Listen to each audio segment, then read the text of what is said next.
Well, hello, White Sox fans, and welcome to another edition of Future Sox Hot Takes and Heaters. I am your special host for the week as Nick is down in Arizona, luckily watching Cease strike out seven people versus the Reds tonight. I'm joined by Danny Miller and by Future Sox's Steve Hasman, aka Sleepy Harold. How you guys doing tonight? Doing well. Doing really well. It was a beautiful day here in the Chicagoland area, and I am almost finished with my job at the current workplace before it shuts down permanently. So, some people might look at that as like a bad thing, but I am not going to look the gift horse of being off for a little while in the mouth. You know what I mean? But anywho, before we move on to Steve, really quickly, I just wanted to say congratulations to you on an excellent showing in the 108 tourney today. Uh, Although I feel like maybe you might be happy with that showing because you were pretty convinced you were going to lose like 98 to 2% in that thing. So to get whatever it was, 23 or 24% of the vote, not awful going against the juggernaut that is Beef Loaf. Yeah, I was pretty, I was pretty happy with that. I mean, I was expecting to get thrashed, and I did, but it wasn't as bad as I thought it was going to be. So, hey, I'll take it. How's it going there, guys? Pretty Good. well. Yeah.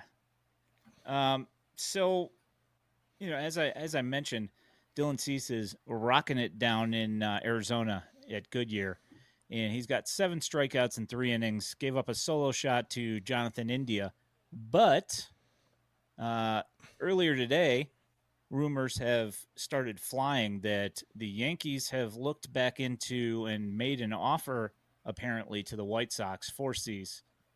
There are other rumors that the Rangers have scouts in the seats and that they've also been checking in on Cease, and I'm sure that there's probably other teams in there as well. Um, I think Ryan McGuffey said that at least a deal has been offered with a top 100 prospect in it. Obviously, no idea who that is, but there's a bunch of rumors flying around now that Garrett Cole is having issues with his arm and Rodon's not looking so great. So Cease is apparently looking like he might possibly be traded. And Pedro Grifol was asked whether or not Cease was still going to be the opening day starter, and he said, "How do I know? I don't know what's going on up there." So I'll just drop that to you, Steve. How do you feel about Cease going? What are you expecting in a return? I mean, like the return, setting the bar at a top 100 prospect, like as vague as that sounds, because I mean, again, it could be anywhere from 1 to 100 theoretically. Now, I see people, some kind of unhappy with that because, like, nobody knows. Everything's all speculation. So it's kind of, I'm trying not to get too hung up because, it feels like we've been through this song and dance how many times through this offseason already. So it makes some sense given the pitching injuries that have occurred to some of these teams that are vying for, contention and deep postseason runs. So, and he's having a strong showing. Again, spring training, I don't think that like a bad or pretty solid spring training start that he had is going to change the opinion one way or another. But I think him showing out the way he did kind of reinforces like, oh yeah, he's still good. In case anybody forgot. Danny? Yeah, I can't disagree with that. My thing about this whole situation is I just hope that if when these talks are happening, and obviously we're not hearing about any deals. Cease did pitch tonight, so it wasn't like there was a pending trade going on in the background. So that tells me that they're probably not even really close at the moment, or maybe the Yankees did want to see what he did in tonight's start. But the reality is the talks have always been, or at least the whispers around these talks have always been that Spencer Jones needs to be part of this trade, right? And I'm not sure that I disagree with that. Dylan Cease, if he gets his stuff together now, a lot of folks will say, essentially only had one really good season, right? And then the rest of the time he's been mostly average or, maybe slightly above average at times. But, I think that when you see outings like this from Cease, even though it is only spring training, it shows you the value that he has within the White Sox organization. And, Steve makes the point of there have been a lot of injuries in spring training across the league. And where does that leave the White Sox if we do decide, that our GM, Chris Getz, decides that he does want to send him to another team? Where does that leave the White Sox starting rotation? And are we really truly going to get the value that we need in return for him? And I think that he's done well in standing his ground and trying to get a haul for him. And I know a lot of folks will say, "Oh, we're overvaluing our guys again, like we always do." But I would like to see Dylan pitch in a White Sox uniform. If he's not, it's going to have to be a haul on my end. I just hope it stays that way. Yeah, I can see that. One of the stances that I've seen on social media is that Chris Getz is hanging on to the fact that he needs to get Spencer Jones from the Yankees. And, me and Steve were talking about this before the stream.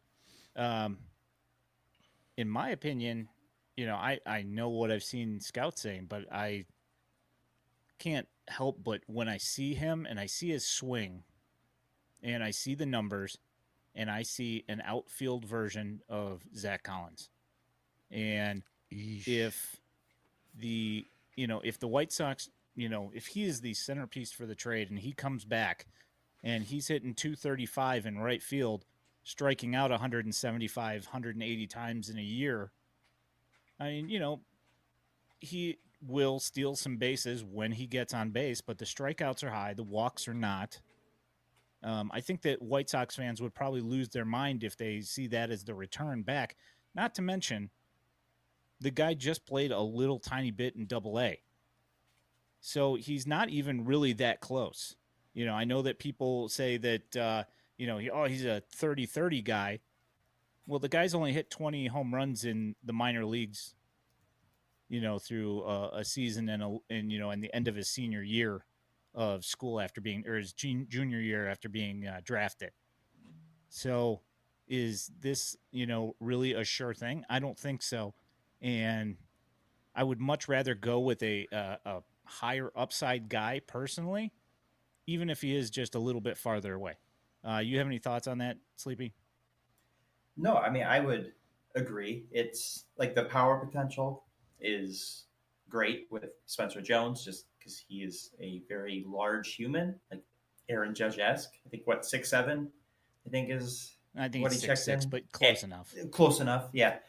Um, but yeah, I would agree. Like, I think given with where the White Sox are with, the talent pool and everything, I wouldn't mind somebody that maybe not, safer profile or anything, but like farther away isn't necessarily bad. Like, you don't just getting somebody who could theoretically be ready next season if everything goes according to plan, and like it's not really like necessary. Obviously, you want some reinforcement years in to kind of help build the team up and support them.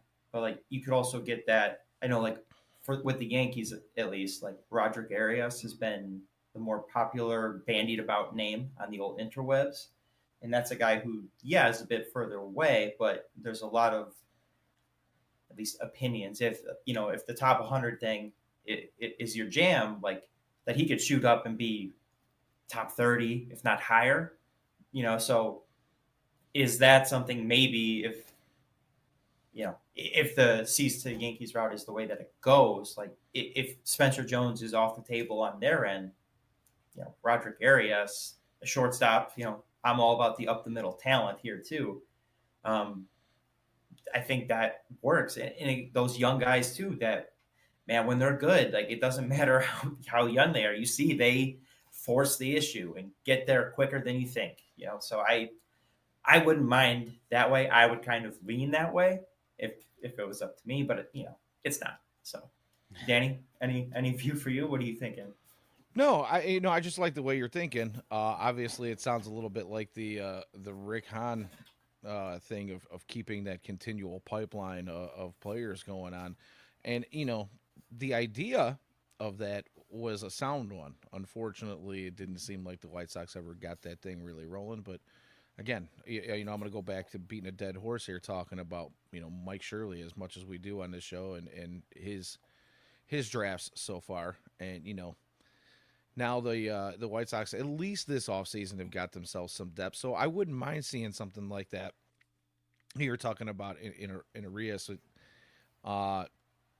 You're right. This team isn't going to be uber competitive this season. So I'm totally fine with having someone that's got some time to work their way up, get some little bit, more instruction down at the lower levels, and then, be the next wave of MLB talent that makes their way along.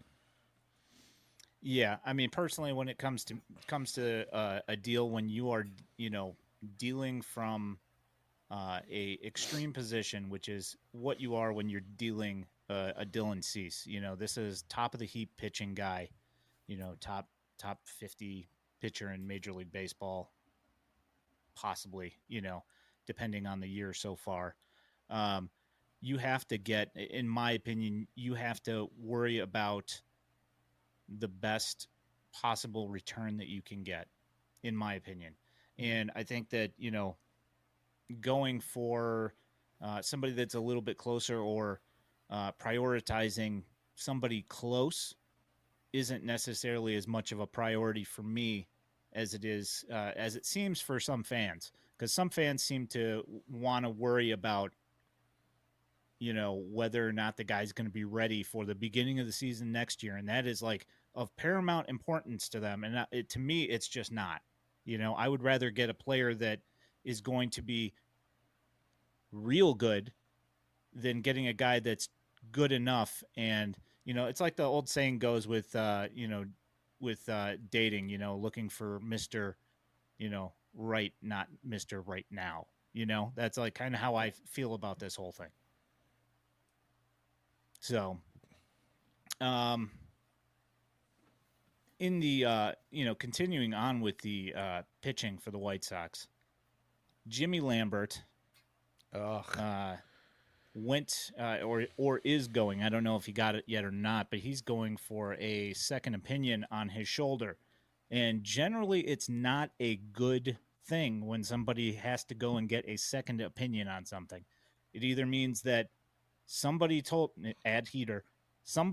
him that something real bad's going on, and he is going to somebody else to hopefully get the opinion that it's not as bad as you think. And then also earlier today, Prolander Baroa also announced as having shoulder issues as well.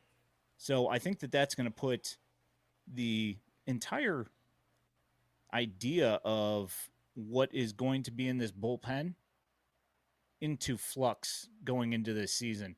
Do you have any strong opinions, Steve, on what kind of an impact those guys getting shelved is going to have?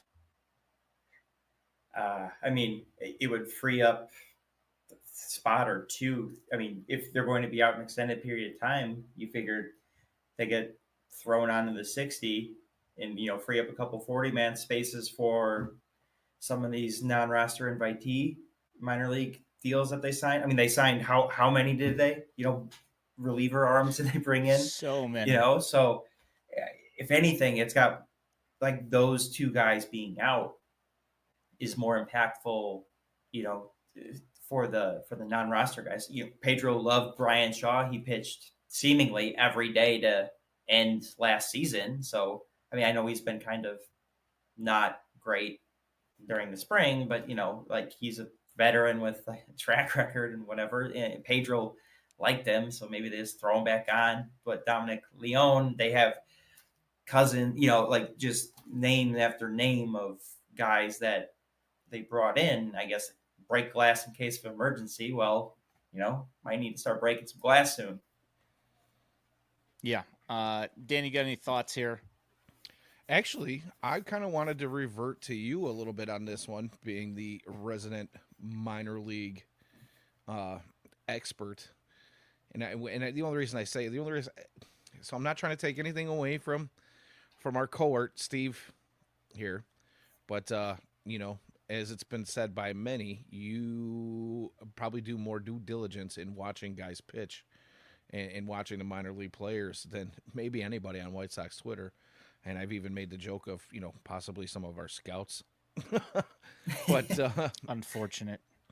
I just kind of wanted to see what your thoughts were on maybe who might be, the next couple guys up in this situation. Do you have a couple of guys that you were looking at thinking that, they might be able to fill in and be at least decent?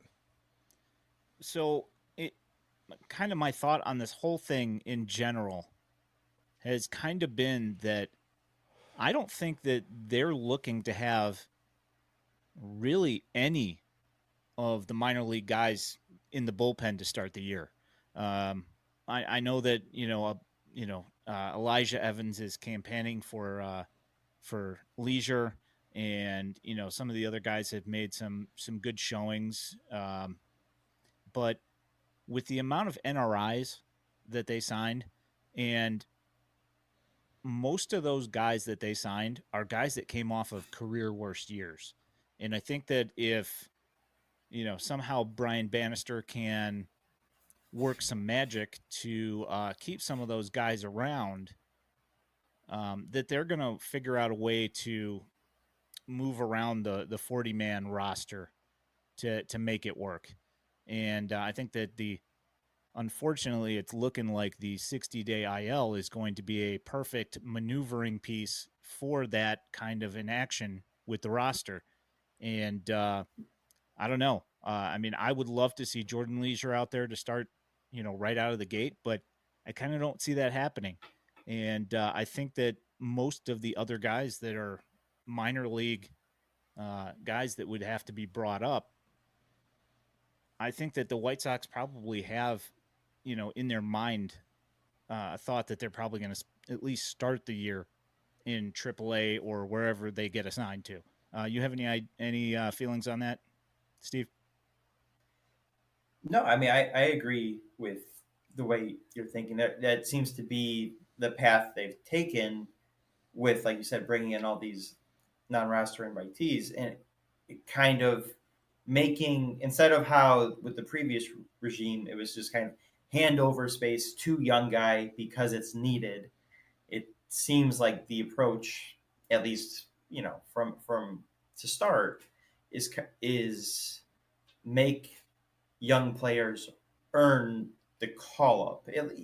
At least, I mean, with the bullpen, like, how much do you need to see Leisure and Charlotte, for instance, to, April, maybe, if he's striking dudes out, doing what he does, and non-roster invitee, XX, whoever it is, stinks. Well, okay, get him out. And because who knows how many bullets are in the arm. So I think it's kind of make them earn the spot rather than just hand it to them, let them fail, and then we had no backup plan, which is the White Sox way of the past. Hopefully, I have one question on all of that though, and I actually love where both of your heads are at on that. I can't argue with any of it. My only thought is when we talk about all these NRIs that are there, and I pretty much had the same thought. I just kind of wanted to pick your brain a little bit, but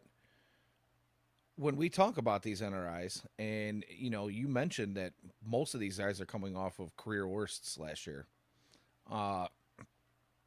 Do you think the idea is hopefully we fix them and flip them for something a little bit more at the deadline? Do you think that, maybe some of these guys show out and instead of trading away, core talent that, a lot of Sox fans seem to think is going to happen at the deadline, if Eloy comes out with a banging year and, Can I just stop you for 1 second? Luis Robert just hit his second home run of the night. Yeah. Continue. Yeah, well, nice to see him heating up a little bit after some early struggles.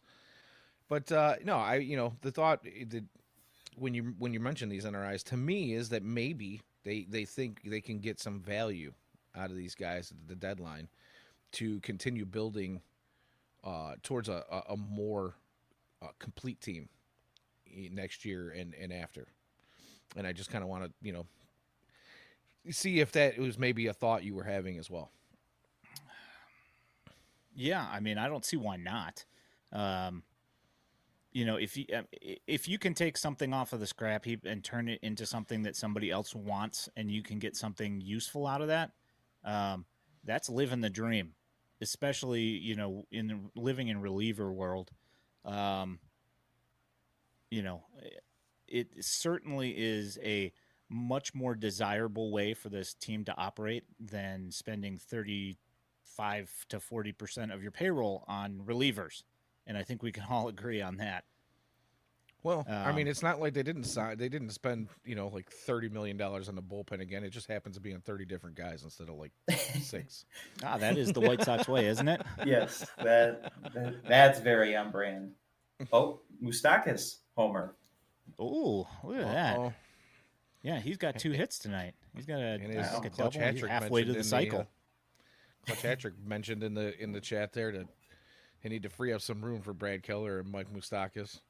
Although I don't know, Moustakas might not need any room freed up for him. He might be getting grandfathered in already, the way some folks are talking. The bad thing though is that he has not had a good spring so far. I mean, he did hit a home run right there, and he's got a couple of hits tonight, but he's had a rough go of it. But that said, like everybody loves to say, it is spring training. And sometimes you have to remember it's spring training for the players too. So Pedro likes to say things like, the bench jobs are not going to necessarily go to the guy with the best stats in spring. It's going to be the guy who gives us the most ways to play winning baseball. And Pedro quotes. I mean, that is like Pedro spring training quotes are just about the worst. When we talk about that Boylan Pedro parallel, it doesn't get any better than spring training. Trey Williams, any notable Pedro quotes stick out to us guys this week? Well, I mean, I think we brought up one already just from this afternoon. Being that when the Yankees came out after the whole Garrett Cole going for the MRI thing, that Pedro being asked about if he knew what was going to happen with Cease, and he pretty much shrugged his shoulders. I don't know if he's going to be here or not. This pretty much leads into our next topic of conversation here with this next quote. In almost TLR Leury Garcia type quotes with, have you seen his at-bats? I just put a heater out. I'm not doing it again. It's almost time for another one. He was just absolutely glowing the other day about Yohan Moncada laying down a bunt. And said, when was the last time you saw that? And he beat it out. He did. Great bunt. Sure. But, one of your best hitters on your team, do you want to have him bunting? So I guess we'll just start with that, and then we'll work into the other point here. I know that this is one of your favorite things in the world, Steve. So why don't you tell me about your love for star players on your team bunting? It's dumb. Like, I saw a tweet from, I think maybe it was Pitching Ninja, and it showed Freddie Freeman had 17 bunt attempts in his career for some reason, and he only got one down. And it was like, whatever. He was bunting for a hit, and they had him shifted over and whatever. Like, okay, he's 1 for 17. Why are you bunting with Freddie Freeman 17 times? Unless he's doing it on his own that many. But that's still like swing the bat. And that's kind of the same sentiment I have with Moncada. Like, he's one of the better hitters on a baseball team that doesn't have very many. So why? What is the purpose of giving up an out for him? Like, he's done. Or I get the bunting for an hit angle. It's still dumb. It's just I don't understand why we're trying to revert back to old timey grinder baseball. Get the uniform all dirty. Like, that's all good and whatever, but come on, like, that's not how the game is played anymore. You look at smart managers and they say we're not bunting because it's dumb, and maybe not as bluntly as that, but it's just I just don't see, like, I guess we're living in Pedro ball. It's Pedro's world and we're just living in it, and hopefully it's just a short trip. Danny?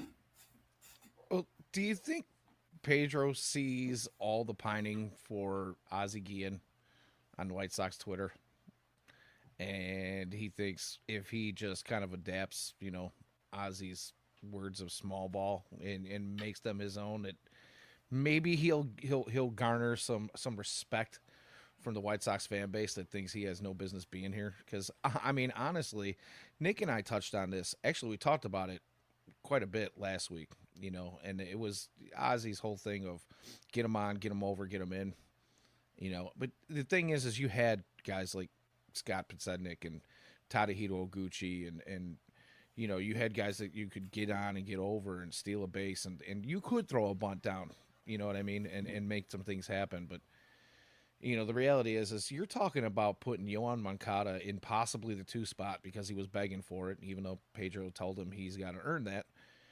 We all know that that's pretty much the best place that Yohan's had in his career anyway. When he had actually good numbers, was out of the 2-hole. But I just can't see taking the bat out of his hands if he's still going to have this bounce back year, especially if it's a contract season and he wants to get paid. Why are we having this guy lay down bunts? Why are we giving? It's essentially giving away outs. For a White Sox team, it's really not expected to score a ton of runs. So why are we giving away outs? Yeah, that's supposed to be the thing that you're supposed to be fighting for, is keeping those outs and giving away as few as possible in a game. Yeah, the whole thing drives me up a wall. And, I titled the podcast /stream, "The Only Good Bunting is the Kind That's Hanging on the Walls in the Playoffs." And that's pretty much my opinion on the whole thing. But, as this show is called Hot Takes and Heaters, I figured I was going to at least try and be the contrarian here with a hot take. With the roster that the White Sox are constructing, which is a bunch of guys who you do not expect to hit home runs and play the ball the right way, although most of them, you look at their numbers over the last several years, they haven't necessarily been putting up the numbers that you would be looking for in free agency. If that is the case of the kind of guys that you are going to have on the roster, can bunting work to make this team respectable? If you don't expect a Brett Phillips to be able to get a hit, but he can lay down a bunt, and he's coming up in a situation rather than have him strike out or pop up to the first baseman, does bunting seem like a better option if you don't think they can hit the baseball? Well, I guess. Let me ask you this. How many times can you bunt before the rest of the league goes, hey, this team likes to bunt? We're about to find out. You know, I mean, really, honestly, if that's your game plan going in, how often can you do that before everybody and their brother picks up on it? Yeah. Like I think even to kind of just go on Danny's point there, like it makes sense to theoretically have this, campaign of bunting with the Nicky Lopez, whoever else is just going to be filling in these random, holes. The guys that can't hit, essentially. But you can do it. You can only do it so much before they just realize that's all you're going to do. You have no other tricks up the back. So, I mean, it makes. I think the bunting angle would make a lot of sense if Nicky Lopez was in the two hole. The get him on, get him over, get him in, because odds are he's swinging a wet noodle up there anyway. So, like that part, I would understand more rather than the. I mean, the projected 6 through 9 of this lineup is kind of yuck. So if none of those guys can hit, and all they can offer is maybe bunting a guy over who gets on, I think teams are smart. Martin Maldonado home run. Oh, I Apparently, take all that back. The Reds are just giving them out tonight, I guess. Yeah, and Six you through say that nine, about looking Nicky pretty Lopez, good tonight. but Nicky Lopez sitting 409 with a 1201 OPS. Now, spring training yet again, and he could win the Cactus League MVP. But he's looked like a pretty consistent at bat out there so far Yeah, this year. So I mean, I just hope he doesn't end up with Albertoitis. Hanser Alberto did the same thing last spring. That's true. Just saying. Maybe coming Yeah. home channels. What was it? 2019, like All Star of Nicky Lopez. What year was that? Was that 2019? I thought it was It was one of those. 2021. Yeah, one of the Yeah. somewhat recently, but Yeah, where where he he hit was actually like 301 a or whatever. 300 hitter. Yeah.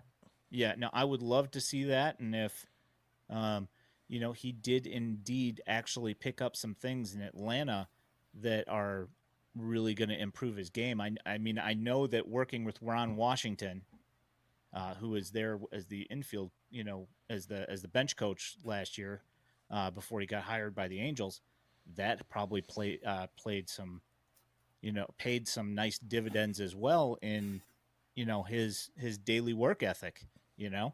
Um, I mean, You don't think you don't think you could give Marcus Thames any credit on maybe fixing his swing or his pitch selection? Or I mean, I know that the knock on Marcus Thames is like, a lot of people say, oh well, what did he do in his career? Swing it hard and hope for the best. But some people say, those that can't coach. Yeah. I mean, I don't know. that was exactly what I was gonna say, is that, those who do and those who can't teach, same thing, I don't know if that's necessarily true. I mean, he was, he played in the major leagues. It's not like we're talking about a complete, slump here, the guy that couldn't play baseball. This is a, fairly capable athlete. I just don't know, people, hitting coaches lose their jobs for a reason, and that's why they're available. So, somebody wasn't happy. So who knows? He could be, the next coming, the Charlie Lau or Walt Rainiac, and we're all going to be talking about Marcus Thames for the rest of our lives, about how great of a hitting coach he was, and he's going to be here for the next, 25 years. But who knows? So I wanted to throw this out there, and this is something that we did not put on the run list. Is there anybody in particular that you guys are worried about after watching? Well, I guess after stat watching. Are there any guys that you're really concerned about other than Andrew Vaughn, and why? Steve, why Danny, don't you go ahead and you take can that? jump. You can Oh, take all it right. first. I'll take it. I'll take it. You know, I am obviously going to be worried about, well, pretty much any of these guys that they've gotten to fill some holes. Uh, you know, Paul DeYoung is showing off a little bit of power in spring. And we've always known that could be part of his game. Sometimes, he has some seasons where he does it. Other times, it's not as prevalent. But I just hope, I look back at some of his spring training numbers in years past, and he's done this in spring before. And then it seems like those years where he has some power numbers available in spring doesn't translate when they get into the MLB season. And it's like, not that I'm expecting anything huge out of Paul DeYoung, right? But you kind of hope that these guys that they've kind of pieced together to just fill some holes in a season that is pretty much a foregone conclusion. You're not really competing for the AL Central. I just hope that maybe we would catch a little bit of spark. Again, going back to what we've been talking about for months and months now is, just finding a little entertainment value in this team. All of those guys worry me. The other one that worries me a little bit is Benintendi. I need to see more out of him. Who is 4 for 4 today? I will add. Oh, see, now I have not been stat watching tonight, but your supposed leadoff hitter, the only guy that they seem to think can lead off for this team. I just want to see him make good, solid contact. And from what I've been hearing, that hasn't been necessarily the case throughout the entirety of spring. So, Steve? Yeah, I think for me, I mean, those are great, or I guess great concerns to bring up. I probably have to lean with Kopech giving some pause. He's doing some general Kopech things, and I mean, I guess this kind of can bring us back to another Pedro quote of not of Michael not having a guaranteed rotation spot, which okay, sure. He should have to earn it, I suppose. But if you're just gonna thrust him back into the bullpen for who, yeah, Yeah, like who's Brad gonna Keller? take? Yeah, Brad Keller. Yeah, Chris I guess Flexen?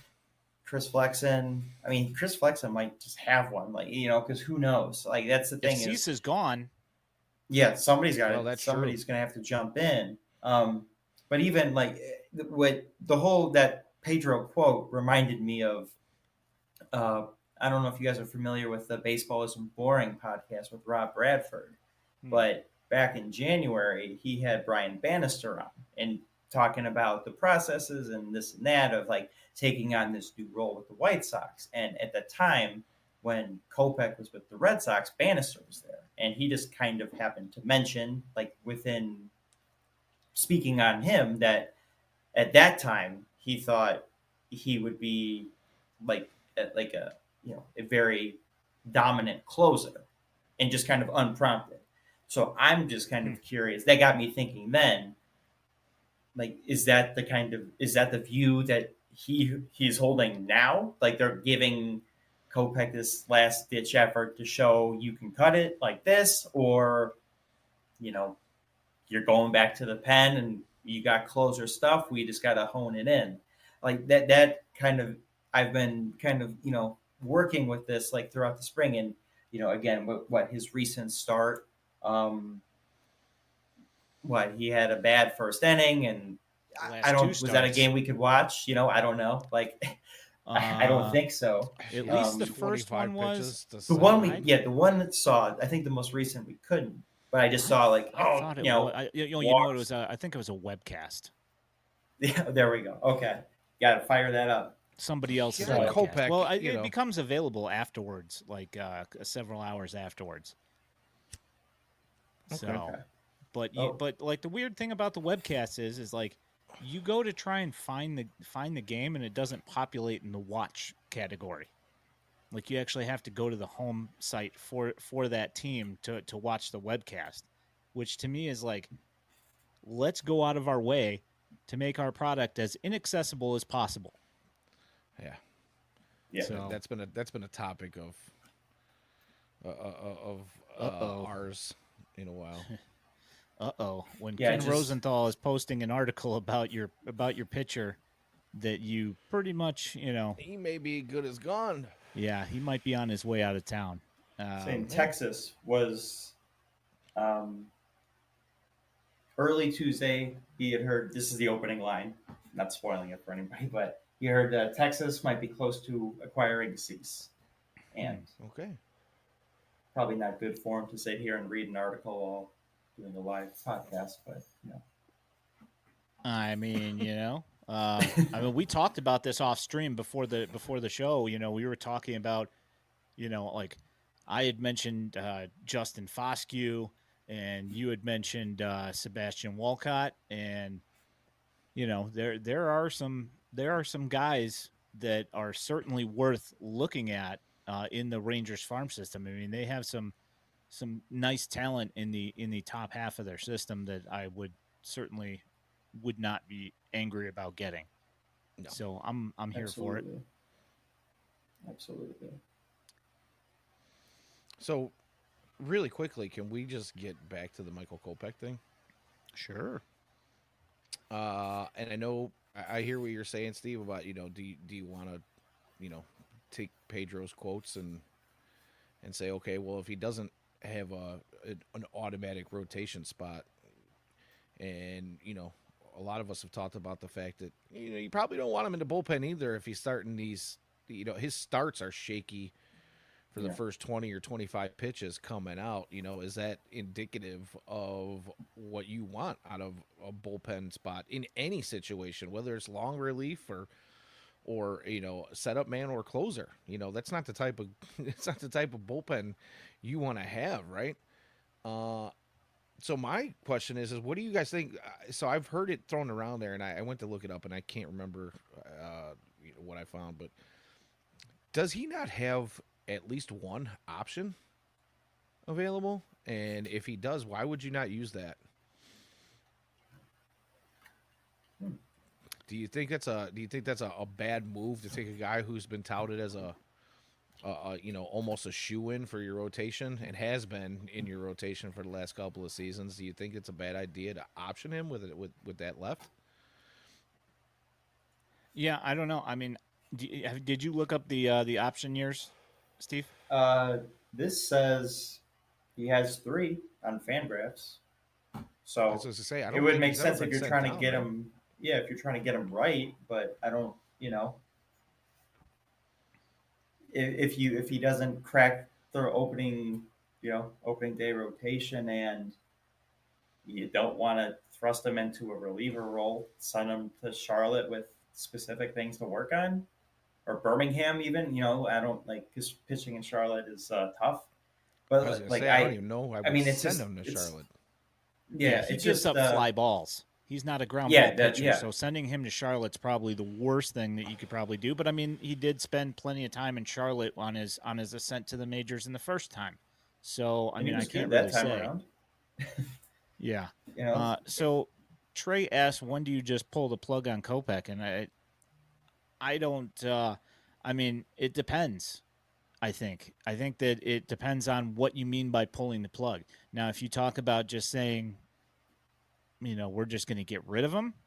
I mean, I don't know. That's up to Chris Getz to determine, where the value's at and whether it's worth what the return is that you're going to get for him, knowing that he's been struggling, thinking that somebody is thinking that they're going to be able to fix him, so they're willing to give you some pieces to receive him. I don't know. That's a fairly reasonable question. Looking at recent history, I've actually had put the thought out on social media that I don't know if you're going to get much for him if you try to shop him. He may turn, if he doesn't get it together soon, he could make his way into a DFA candidate. I don't really know. I don't want to see that. Obviously, we have had such high hopes for him for many years now. You know, I hate to see it, but if he doesn't get it together and he's a dinger machine like he has been, you know, last season was just absolutely atrocious. Like you say, he gives up a lot of fly balls and a lot of them leave the yard. You know, who do you think you're going to get for him? You might not get nothing. You might just cut ties. You might be able to trade him to San Francisco or Seattle, you know, where they've got a nice deep outfield. That might be a place for him to thrive with that fly ball. But yeah, that's a great question. Um, I mean, you know, we all were, you know, well then. The ghosts. Yeah. So yeah, I mean, we were all in awe when he went to make his first start, and we all saw that promise that he had. And at some point, some point, it just kind of fell off the rails. You know, whether it had been COVID or just the lockdown in his mental space and whatever it is, things just seem to have like kind of gotten off the rails. And I mean, if they don't think that that's something that can be fixed, maybe it's time to maybe cut the losses. Well, I mean, you actually bring up a good point. Do you think him taking off that season has anything to do with where he's at now? Opting out of 2020?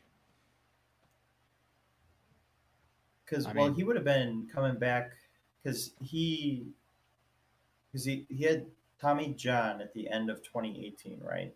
The end of that season after he got called up and missed 2019. So he would have been like working his way back, theoretically.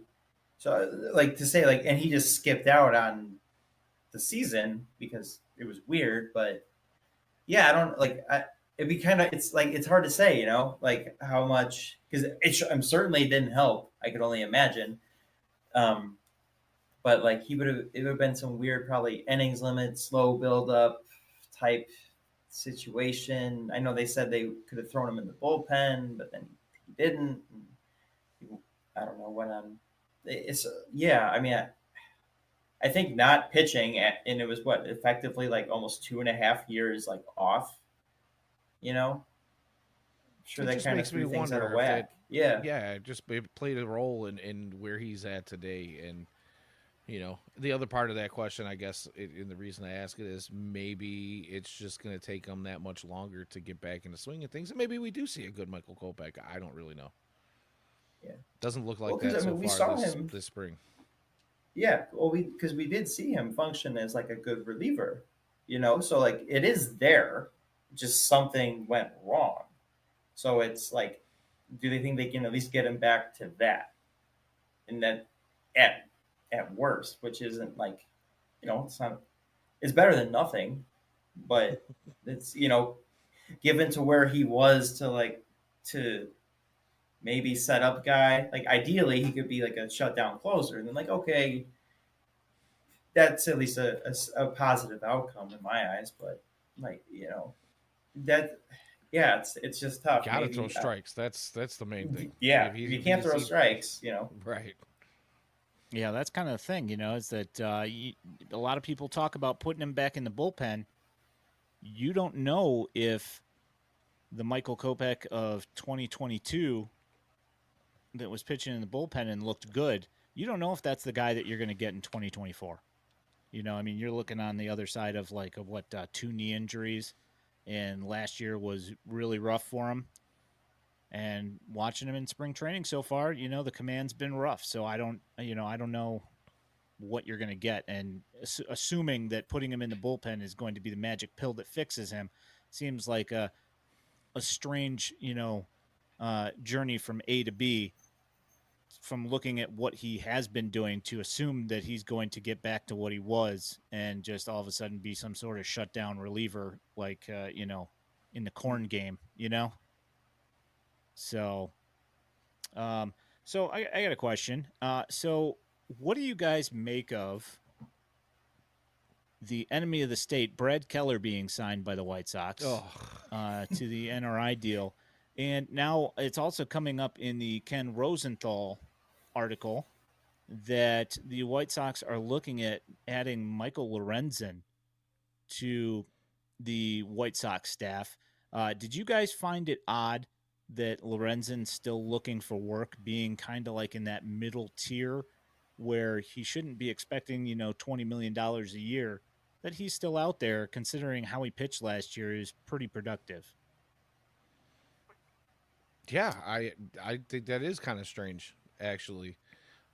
There's a couple of pitchers still out there, you know, uh, one or two that I won't name that are Boris clients and have been talked about There's ad also nauseum. Clevenger But out there as Clevenger well, is who out pitched there, who well. had a halfway decent season for the White Sox last year. Was he anything special? No, but he ate some innings and he was fairly productive. I'll give he was serviceable. You knew what you were going to get out of him. Same thing with Lorenzen. He was serviceable. He had a decent season, and like you say, he's not going to cost you an arm and a leg to get him. And it is kind of shocking that he is not in a uniform right now. And Yeah. I honestly, if Cease is going to go by the wayside for the White Sox, he's going to go play for somebody else. First off, I need to know what they're going to get in return before I even, speak on anything so much, that we're obviously we just don't know, right? But there's going to have to be some holes to be filled, and we've said it over and over and over again here. And I think pretty much every podcast and blogger and expert and guys in the BBWA are all saying the same thing. That pitching depth, you can never have too much of it in this game, especially in today's game, because guys just happen to go down quite a bit. They're throwing with more RPMs and rotations. They're trying to get more movement. Guys are throwing 99 to 100 miles an hour more regularly. Yeah, I mean, why not? If they don't crack the rotation, at least in the early on, which some of these guys that have been sitting for a while, I find it hard to believe they would anyway. But it might be something that you could see towards the middle or end of April. I don't know. Yeah. Yeah, I mean, and what Lorenzen had a no-hitter last year. He did. So, I mean, It was an all-star too, I believe. yeah, and it's For what it's worth, yeah, and Clutch, makes the point here that he did tail off towards the end of the year, but it's a solid pickup, and it would be somebody that would be at least somewhat reliable. And I was listening. I was kind of missing that familiar voice, and so I was listening to the Detroit Tigers game the other day, and Jason Benetti did mention that last year the average starters per team was 12 and a half. So we're going to need some starting pitching, especially if some of it is bad. Yeah. Yes. I mean, that's just unfortunately, the reality of it is that, if they trade Cease, the White Sox are going to need a lot of starting pitching, because it might just get to a point with some of these guys where you're just like, we don't want him to start anymore. We need somebody else to start. So let's get this guy out of here. So, Yeah, I mean, it could be if that his they arm have isn't 20. falling off. Yeah. I mean, who knows? You guys got anything else for the week here? Anything to get off your chest that is just grinding your gears? Steve? I'll touch on the Brad Keller thing real quick. It's a minor league deal. He's gonna probably be in Charlotte. I don't care. Like, he threw it to him like what, 5-6 years ago. Like, okay, come on. It's time to get over it. Yeah, exactly. I don't think anybody in White Sox world is really all that angry about it. I think everybody's just kind of over it and just looks at it as silly because, oh well, here comes another Royal. Well, yeah, that's the bigger thing. It's of course another Royal. Silly is a perfect word for what we've been witnessing this offseason, and the amount of Royal ties that are now in the White Sox organization, whether it be in the dugout, on the field, or in player development departments. There's a good quote. Ian Eskridge versus Beefloaf grinds my gears, and I want to address this one if you don't mind, Ian. Hey, As Ian's unofficial campaign manager today because he never asked me to do it. He didn't ask me to do it. I took it upon myself because let me just say I love my brother on next to me on the screen there. If it wasn't for Ian, I wouldn't be sitting here doing this on a weekly basis. He brought me into the podcast / stream world. Brought me along with the Dugout and White Sox Daily, and now here at FutureSox. So I owe you a debt of gratitude. And I just want to say that, of course we all love Beef Loaf here. He's just a great dude. Puts out a lot of good content that people love. But what grinds my gears about that matchup is he used Ian's White Sox Daily account, which yes has a ton of followers, but it's because we built that followers. We built that followership through. I should say you really built that followership through the amount of video that nobody else was providing on our minor league prospects, all those highlights and stuff. And it was not Ian's. It's not Ian's personal account, as you will. Ian just adopted it as, he just put his own name on it recently. But I see what Beef was trying to do. He said that, maybe he did that to get Ian's new account a little more, I don't know if it's an excuse or not. Maybe a little bit more exposure and get that content out there. But, I think he gave himself a free ride through the first round. Yeah, that was a cakewalk for sure. Yeah, he gave himself a little cupcake first round match to get that last dance matchup against his brother. Yeah. And whatever. It's his tournament. He can do what he wants. Exactly. Exactly. And it's all I'm not mad win about it. It's all for fun, right? And I might have been a little harsh in some of my comments and posts. He's a big boy. He can handle it. Full disclosure, we were DMing, the three of us, Ian, Beef, and myself, were all DMing each other throughout the day and kind of just having chuckles with each other. It's all in good fun, nothing but love.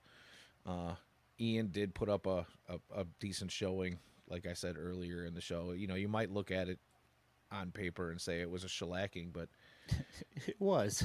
It was. But, for what it's worth, I think you got more than you expected out of it, and I'll take that as a W. So yeah, the matchup sucked. It is what it is, but FutureSox, Ian, all got some more exposure, so it's all good for us on our end.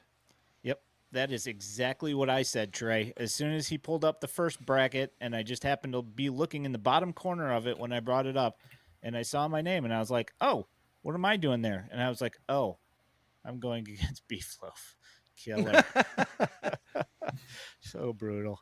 Who are we voting now? Oh, if you're asking, no, unfortunately, Trey, Ian was the only member of FutureSox in the tournament this year.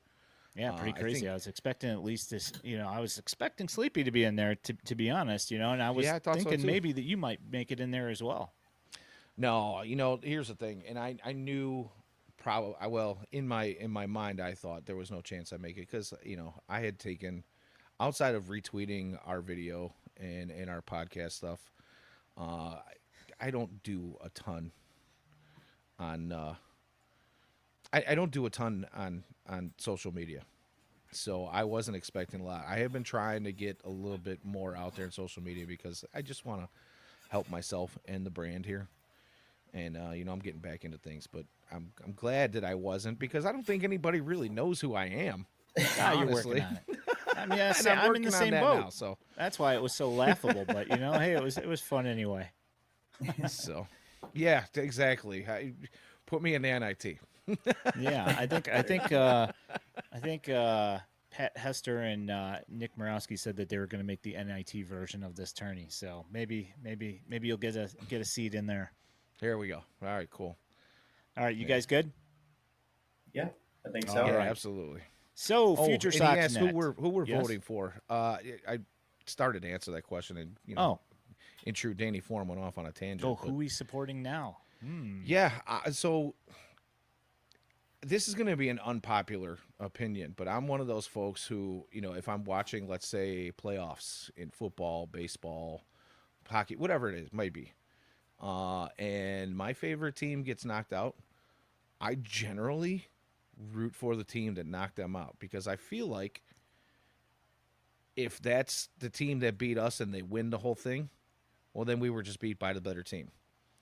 If they get knocked out by somebody else, I think, wow, man, what could have happened? Let's say the White Sox go into the playoffs, and what would have happened if we would have beat the Oakland Athletics? Could we have gone on a run? You know what I mean? But if, say, they went all the way, I'd say, okay, we got beat by the better team. So, as much crap as I gave Beef today, I think I'll pull for him. But it's really going to come down to the content. Yeah, you see, that's the thing, and like you never know what kind of content's going to get put out there. Like I worked on doing something that was less than, not less than, but just different than the norm. It's like all the stuff that you see is like people drinking and stuff. I didn't do that. I chose to do something else instead, and And I I had fun doing chose it. to And do whatever. something completely different. I smeared him a little bit. It's all good. And I know you You didn't ask for gotta that. have a I'm little sorry. bit of that. It's all the good natured fun. That's It is. usually you got to go for the people that that can kind of take it a bit. They can dish it just as good as they take it. I normally try to go for some like lower seated people whenever I would vote, um, outside of like any friends that I have or acquaintances I had made through the years of participating. Um, but yeah, usually it's you know who can uh, who can get riled up and rile up the masses. Make it entertaining for the 2 weeks or however long the thing runs. I always forget. I'm I think always it goes I'm always like until the 9 seed that gets knocked out. Maybe the get like 25th or one, something. yeah, something like that. But it's always like I would whenever I was in, it would kind of, oh yeah, you make it through. I'm like the outside the Power Five conference type, and it's like, oh, you're just kind of grandfathered in. You're gonna get shellacked by who's ever in that next round. Right. So Can I put a shameless plug out there for my boy? Oh For yeah, sure. tomorrow's Go ahead. Yeah, tomorrow's sure. all Why right. not? So if you're here live with us right now, I just want to go ahead and say, and I'm not going to tell anybody how to vote. You vote how you want to, but anyone who's familiar with Dis 110, also known as Yeah Dog, happens to be a childhood buddy of mine. So, I'm just going to go ahead and throw my support backing him at least through this first round tomorrow. Again, it's all going to come down to content, but he's kind of a clown. He's going to make some good content and put it out there for you. So give him a look. If you want to vote for him, please do. Hey, there you go. All right, so I'm going to call it for the night. FutureSox.net. You can find all of the written content, including our top 30 that was just recently released. Also, Elijah Evans has put out quite a few articles here from some of the interviews that he's been doing while he's down there. So feel free to check that out. On the site, you can also find a Patreon link where you could support us, which we would appreciate. My name is Ian Eskridge at Daily White Sox, Danny Miller at Danny Miller FS, Steve Hasman, a.k.a. at sleepy_Harold_. You can find our Future Sox account at Future Sox. If you are listening to this in podcast form, you can also watch it live on the YouTube and the Twitch. You can also listen to this in audio only on YouTube. We have two other streams, the Future Sox podcast with me and James Fox, and then on Mondays you have Elijah and Jeff, which they are not currently streaming live. We upload it afterwards at the moment, but it does come out in podcast. We appreciate your time. Thank you so much for coming in and hanging out, and we will catch up with you guys next